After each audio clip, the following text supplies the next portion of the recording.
Assalamualaikum warahmatullahi wabarakatuh. Perkenalkan, nama saya Sabrina Bella Miranti. Saya dari Prodi Manajemen MC102 untuk mata kuliah Ekonomi Mikro. Di sini saya akan membahas tugas tentang review. Yang saya ambil adalah nomor 1. Soalnya Indonesia adalah salah satu negara di dunia yang menganut model perekonomian campuran. Salah satu peran negara adalah menjaga kestabilan harga. Lalu langkah atau kebijakan apa yang dilakukan oleh pemerintah bila ada satu produk kebutuhan pokok masyarakat mengalami kenaikan atau lonjakan harga? Yang direview itu dari sisi rumah tangga atau permintaan. Yang kedua itu produsen atau penawaran. Lalu selanjutnya kita masuk pada slide ekonomi mikro. Menurut Jurnal Konsep Dasar Ekonomi Mikro oleh PPK, ekonomi mikro adalah cabang ilmu ekonomi yang menganalisis bagian kecil dari kegiatan ekonomi, seperti rumah tangga, perusahaan, dan juga pasar. Penelitian ekonomi mikro membahas pengaruh keputusan dan perilaku terhadap permintaan, penawaran, penentuan harga, serta proyeksi permintaan dan penawaran di masa depan. Lalu selanjutnya kita masuk kepada definisi permintaan sendiri. Permintaan adalah keinginan dan kemampuan konsumen untuk membeli barang atau jasa pada berbagai tingkat harga dalam suatu periode tertentu. Di mana faktor-faktor yang mempengaruhi permintaan ini terdiri dari harga barang lain, pendapatan konsumen, selera dan preferensi, ekspektasi konsumen, dan juga faktor tambahan. Lalu selanjutnya kita masuk pada definisi penawaran. Penawaran adalah kuantitas barang dan jasa yang ditawarkan produsen kepada konsumen. Barang dan jasa yang ditawarkan terdapat pada tingkatan harga tertentu. Ada juga beberapa faktor yang mempengaruhi penawaran ini. Yang pertama, biaya produksi. Yang kedua itu teknologi. Yang ketiga, ekspektasi produsen. Dan yang terakhir itu adalah regulasi pemerintah.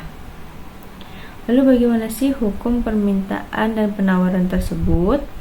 Hukum permintaan yang pertama itu ada permintaan meningkat, maka harga cenderung naik.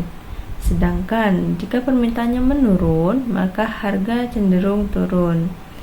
Lalu untuk penawaran, hukumnya adalah jika harga naik, maka penawaran meningkat. Dan jika harga turun, maka penawaran juga ikut menurun. Lalu selanjutnya adalah kurva permintaan dan penawaran yang bisa kita lihat pada grafik di sebelah kiri, yaitu ada kurva permintaan juga kurva penawaran, di mana kurva permintaan itu menunjukkan hubungan harga dan jumlah barang yang diminta dengan kemiringan menurun. Itu jika harga naik maka permintaan turun. Dan untuk sebelah kanan ada kurva penawaran, di mana menunjukkan hubungan harga dan jumlah barang yang ditawarkan dengan kemiringan naik. Itu jika harga naik maka penawaran pula ikut naik. Lalu elastisitas permintaan dan juga penawaran. Jika pada permintaan, elastisitas permintaan mengukur seberapa sensitif jumlah barang yang diminta terhadap perubahan harga, pendapatan, atau harga barang lainnya. Yang pertama ada elastis atau ED lebih dari 1, inelastis ED kurang dari 1, unitary itu ED sama dengan 1, elastisitas sempurna itu ED sama dengan infinity. Dan yang kelima itu inelastisitas sempurna atau ED sama dengan 0. Untuk penawarannya, elastisitas penawaran mengukur seberapa sensitif jumlah barang yang ditawarkan terhadap perubahan harga atau faktor seperti biaya produksi. Yang pertama itu untuk penawaran elastis itu ES lebih besar daripada 1. Inelastis itu ES lebih kecil daripada 1. Unitary ES sama dengan 1.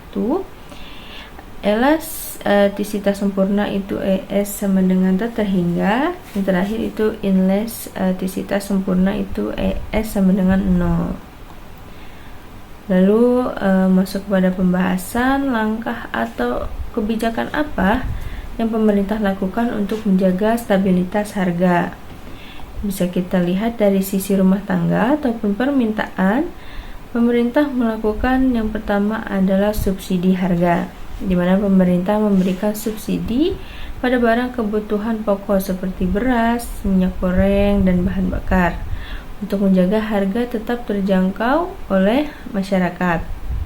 Yang kedua ada program bantuan sosial, di mana program bantuan sosial ini seperti BLT dan bantuan pangan untuk meningkatkan daya beli masyarakat terdampak kenaikan harga. Selanjutnya ada operasi pasar. Biasanya pemerintah melakukan operasi pasar untuk menyediakan barang dengan harga lebih murah, bekerja sama dengan Bulog. Lalu selanjutnya langkah-langkah dan kebijakan pemerintah untuk menjaga stabilitas harga dari sisi produsen atau penawaran. Yang pertama, mengatur kuota ekspor atau membatasi kuota ekspor untuk memastikan pasokan barang di pasar domestik tetap mencukupi. Yang kedua itu insentif produktif, memberikan insentif kepada produsen untuk meningkatkan produksi barang kebutuhan pokok seperti subsidi pupuk atau bantuan teknologi. Yang terakhir itu pemberantasan praktik penimbun, mengawasi praktik penimbun yang dapat menyebabkan kelangkaan dan kenaikan harga barang. Maka dari itu, dari materi-materi dan review yang saya sampaikan tadi, kita sampai pada tahap kesimpulan di mana permintaan dan penawaran adalah konsep fundamental dalam ekonomi yang menggambarkan interaksi antara konsumen dan produsen di pasar. Permintaan menunjukkan jumlah barang atau jasa yang diinginkan konsumen pada berbagai tingkat harga. Sedangkan penawaran mencerminkan jumlah barang atau jasa yang disediakan produsen. Hukum permintaan menyatakan bahwa semakin tinggi harga, maka permintaan cenderung menurun. Sedangkan hukum penawaran menunjukkan bahwa harga yang lebih tinggi mendorong peningkatan penawaran. Lalu faktor-faktor seperti pendapatan, selera, biaya produksi, dan teknologi mempengaruhi dinamika ini. Lalu interaksi antara permintaan dan penawaran menentukan harga dan kuantitas keseimbangan dalam pasar. Sekian review yang dapat saya sampaikan untuk soal nomor 1 yang berupa langkah-langkah atau kebijakan apa yang dilakukan oleh pemerintah apabila ada salah satu produk kebutuhan pokok masyarakat mengalami kenaikan atau lonjakan harga. Seperti yang sudah saya bahas di atas, review ini dilihat dari sisi rumah tangga, permintaan, dan juga produsen atau penawaran. Maka selanjutnya akan saya presentasikan tentang soal nomor 2 yang bertuliskan silakan berikan pendapat terkait keberadaan KPPU atau Komisi Pengawas Persaingan Usaha, juga kaitannya dengan kondisi pasar. Dari itu kita next untuk materi selanjutnya. Baik, selanjutnya kita akan masuk ke dalam soal nomor 2, yaitu soalnya silahkan berikan pendapat terkait keberadaan KPPU atau Komisi Pengawasan Persaingan Usaha, kaitannya dengan kondisi pasar. Maka di sini kita akan masuk kepada beberapa pembahasan. Yang pertama ada pengertian KPPU, yang kedua keanggotaan KPPU, yang ketiga peran dan dampak KPPU, keempat perjanjian dan kegiatan yang dilarang, serta terakhir itu landasan teori. Selanjutnya kita akan masuk ke pengertian KPPU sendiri.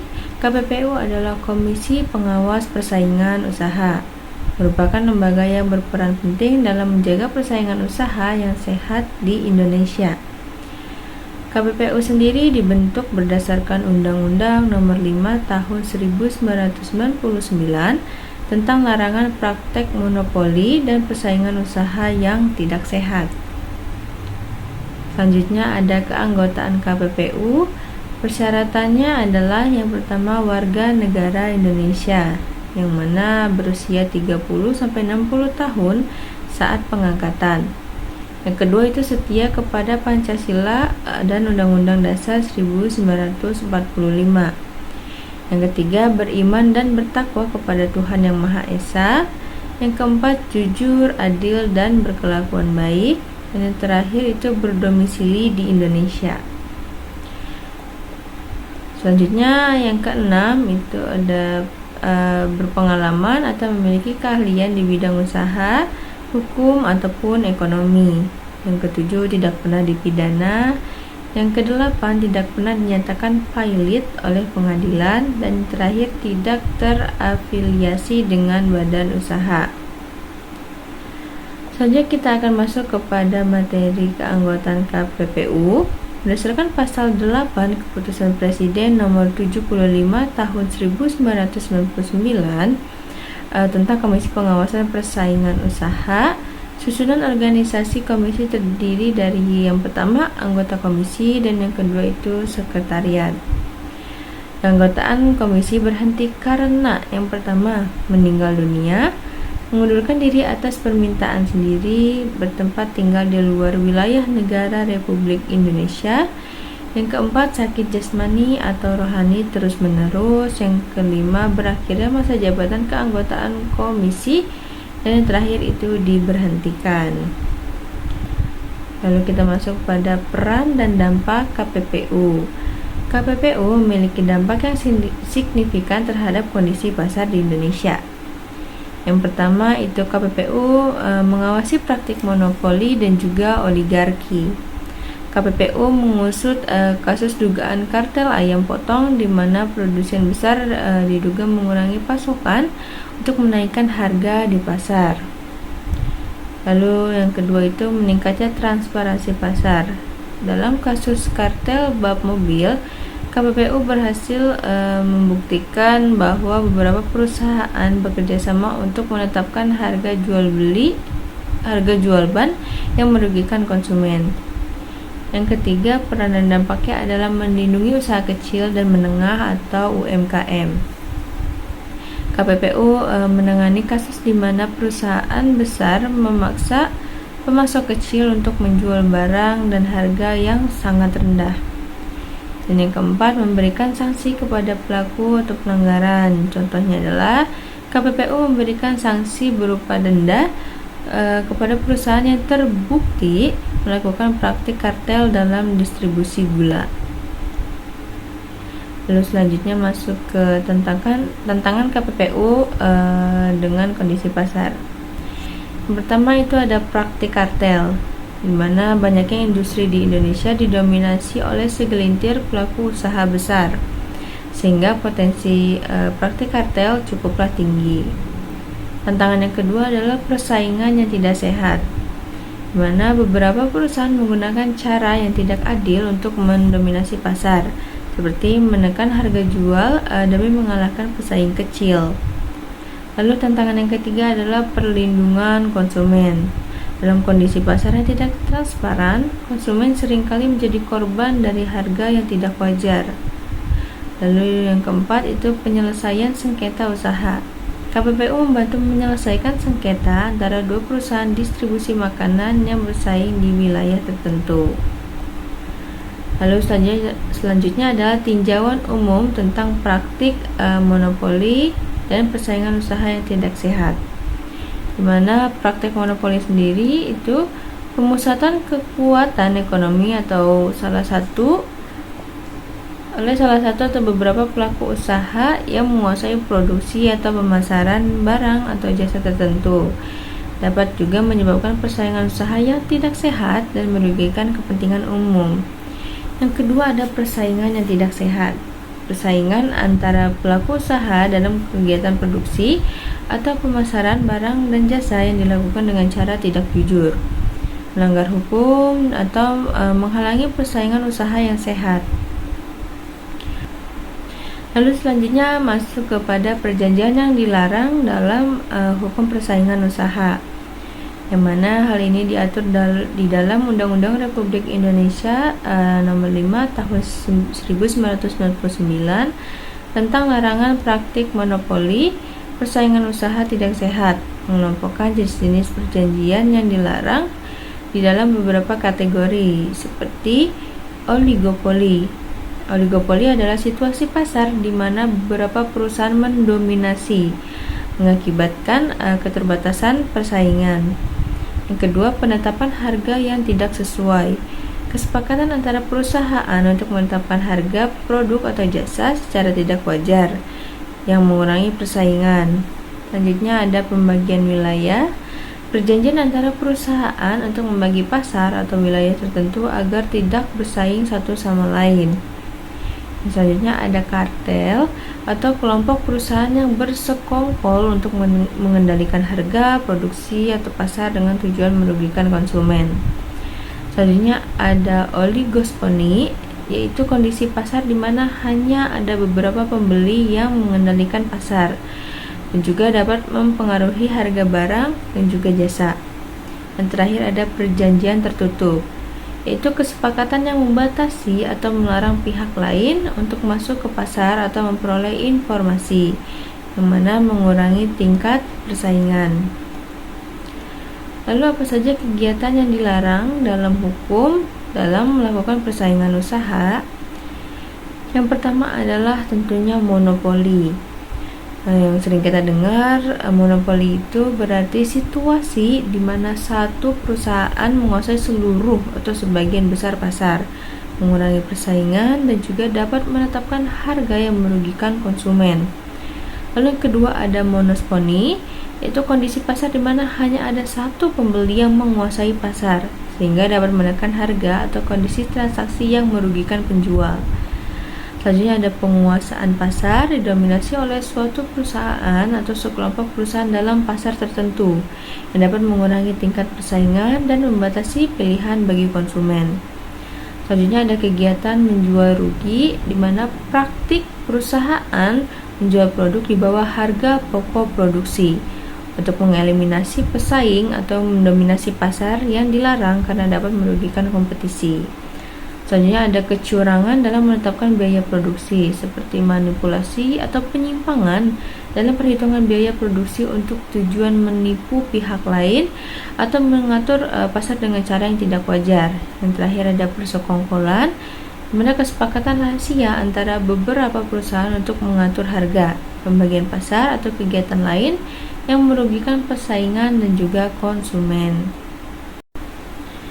Selanjutnya kita masuk kepada landasan teori. Yang pertama ada Undang-Undang Republik Indonesia Nomor 5 Tahun 1999 tentang larangan praktik monopoli dan persaingan usaha yang tidak sehat.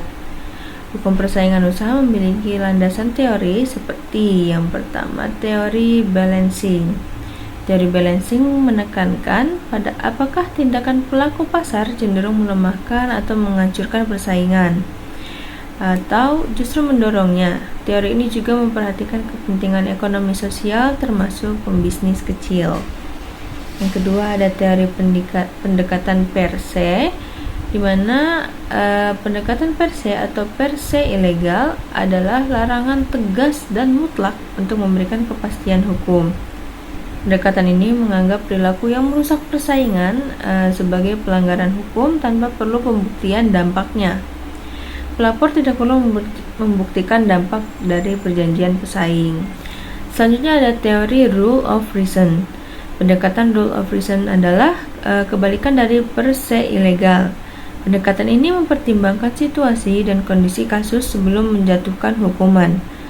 Perbuatan yang dituduhkan harus diteliti apakah membatasi persaingan secara tidak patut, dengan penggugat menunjukkan akibat yang menghambat persaingan atau juga menimbulkan kerugian. Baik, sekian yang dapat saya sampaikan dan juga saya review pada kita semua. Semoga review saya ini dapat memberikan manfaat bagi yang mendengar maupun yang membacanya. Kurang lebihnya mohon maaf. Saya akhiri. Wassalamualaikum warahmatullahi wabarakatuh.